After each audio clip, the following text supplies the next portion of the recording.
안녕하십니까, 디오기입니다. 제 복장이 좀 불량하죠? 네, 지금 저희 집에 신생아가 있어갖고 실내 온도를 항상 20도 이상을 맞춰놓다 보니까 저같이 열 많은 사람들은 긴팔 입고 집에서 못 지냅니다. 그래서 복장이 좀 불량한 점 양지 부탁드리고요. 제가 지난번에 예고했듯이 오늘은 겨울철 등산이나 백패킹 시의 복장에 대해서 좀 얘기를 해볼까 해요. 보통 봄이나 여름, 가을 같은 경우에는 기온에 따라서 옷을 입고 먹기가 그렇게 까다롭지가 않습니다. 그리고 옷을 너무 두껍게 입거나 얇게 입었다고 해도 땀을 좀 많이 흘린다든지 아니면 감기 정도 걸린다든지 그 정도지 생명에 지장을 줄 정도로 갈 확률은 거의 희박하다 보시면 되는데요.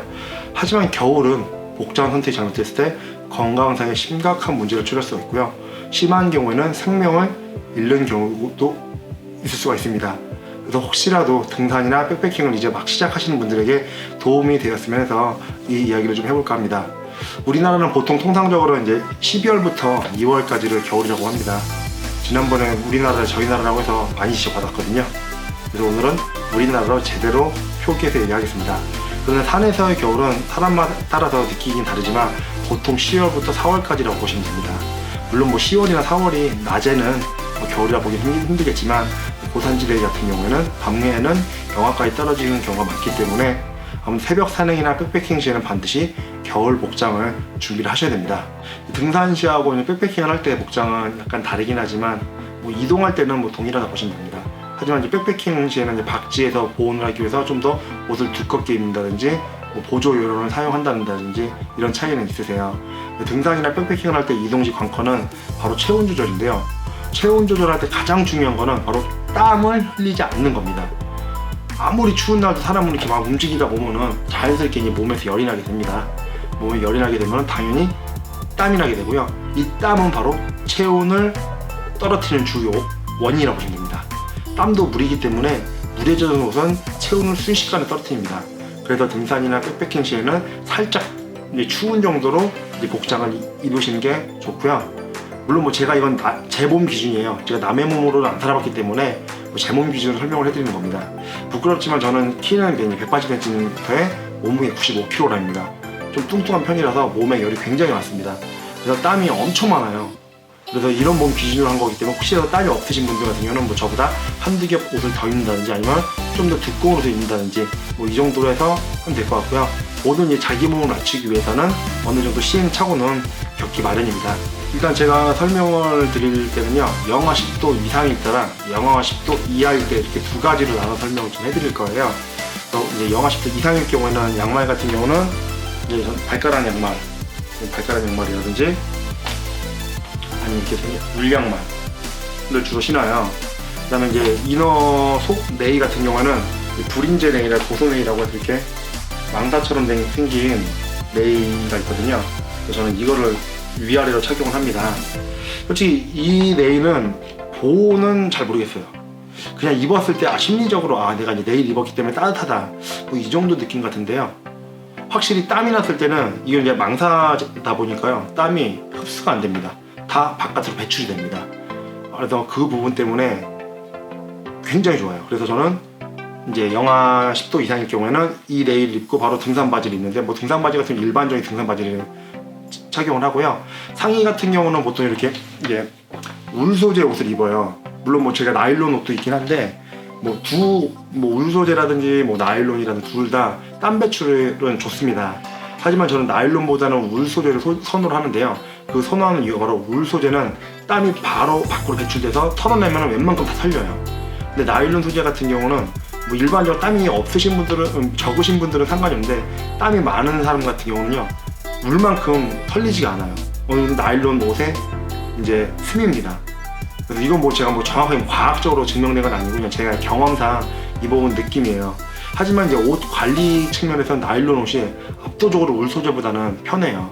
울 소재 옷 같은 경우는 손 세탁 안 하면은 바로 부풀 생기고 늘어나고 합니다. 그래서 이제 오래 입으려면은 좀 입었을 때마다 손 세탁을 꼭 해야 됩니다. 하지만 나일론 소재 옷 같은 경우는 대충 세탁기 돌려갖고 말리면 되기 때문에 이 부분에서는 아주 나일론이 압도적으로 편리합니다. 그래서 이 부분은 울 소재나 나일론 같은 경우는 이제 본인 선택하시는데요. 저처럼 땀이 많으신 분들 같은 경우는 다소 번거롭더라도 울 소재 옷을 추천을 해드리고요. 땀이 적거나 없으신 분들 같은 경우는 나일론 소재의 옷도 충분하다고 생각을 합니다. 그리고 이제 그 위에 이제 상의 자켓 같은 경우는요. 보통 겨울에는 이 소프트 쉘이랑 고어텍스라고 해서 저 같은 경우 이 소프트 쉘은 이 옷을 입거든요. 소프트 쉘 같은 경우는 그냥 어느 정도 방풍도 되고 방수는 솔직히 잘 안 되고요. 이런 거 입는 경우 많아요. 그리고 보통 여자분들 같은 경우는 패딩 자켓을 입으시는 분도 있으세요.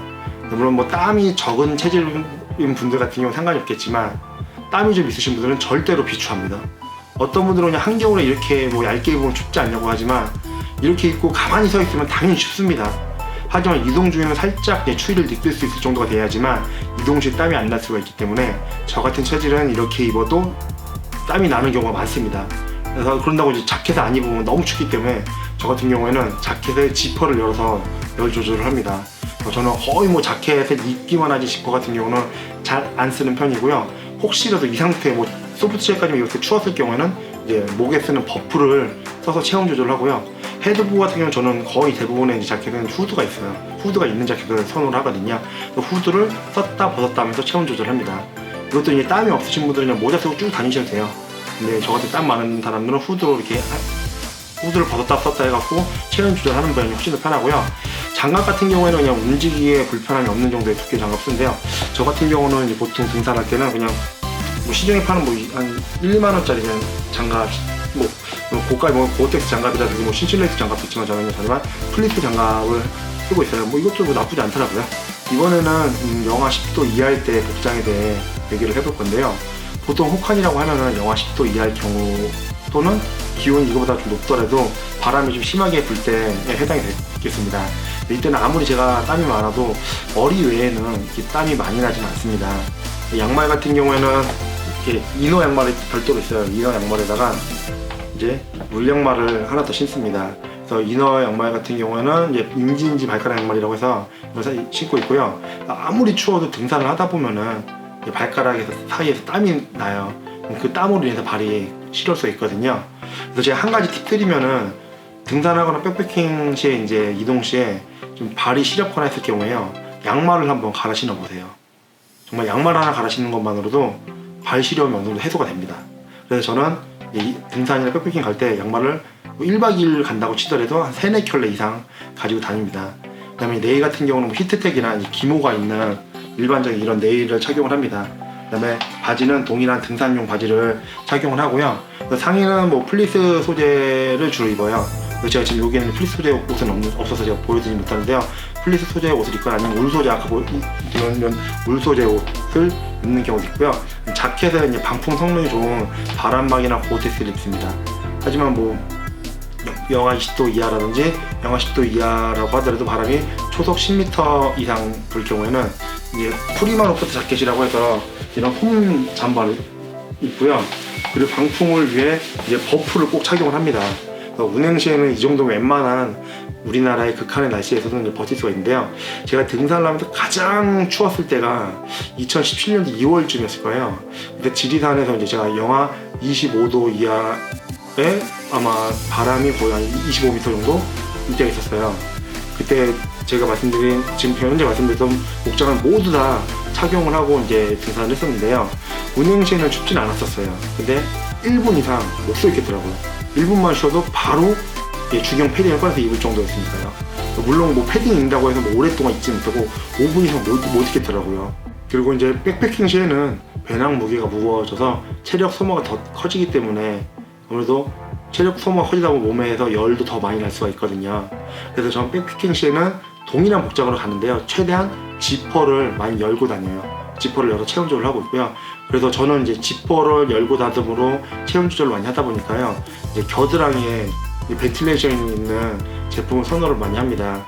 그리고 이제 백패킹 시에 박지 올라갔을 경우에는 우모 바지하고 이제 좀 중대형 우모복이라서 저 같은 경우는 백패킹 할 때는 이렇게 좀 엄청 두꺼운 이제 패딩을 챙겨 가거든요. 그래서 도착과 동시에 땀을 어느 정도 식혔다고 하면은 바로 이제 착용을 합니다. 그래서 보온 체온이 이제 식기 전에 해야지만 추위를 그만큼 덜 느낄 수가 있거든요. 그리고 한겨울에는 꼭 다운 부티라고 해서 이제 발에도 이제 다운 제품을 착용을 하고 나서 이제 박지에 가서는 이제 발바닥 쪽하고 이 목 쪽에는 꼭 핫팩을 붙입니다.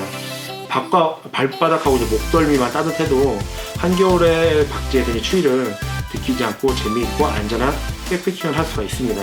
네, 물론 제가 전문가가 아니기 때문에 올바른 방법이 아닐 수도 있어요. 하지만 뭐 제가 등산이나 백패킹을 다니면서 경험한 부분을 토대로 이 영상을 만들었으니까요. 혹시 저랑 뭐 비슷한 체질이신 분들은 뭐 참고를 하셔서 다니셔도 될 것 같아요. 혹시 저보다 더 좋은 방법이 있으신 분들은 댓글로 공유 좀 해주세요. 뭐 제가 모자란 부분은 이제 구독자님께서 이제 댓글로 알려주시면은 저도 한번 그 방법을 사용을 한번 해보도록 하겠습니다. 지금까지 이제 디온킴이었고요. 끝까지 시청해주셔서 감사드립니다. 그리고 이제 정말 한겨울이에요. 건강과 안전을 꼭 유의하시고 안전한 등산과 백패킹 하시기 바랍니다. 또 다음 영상에 뵙겠습니다. 안녕.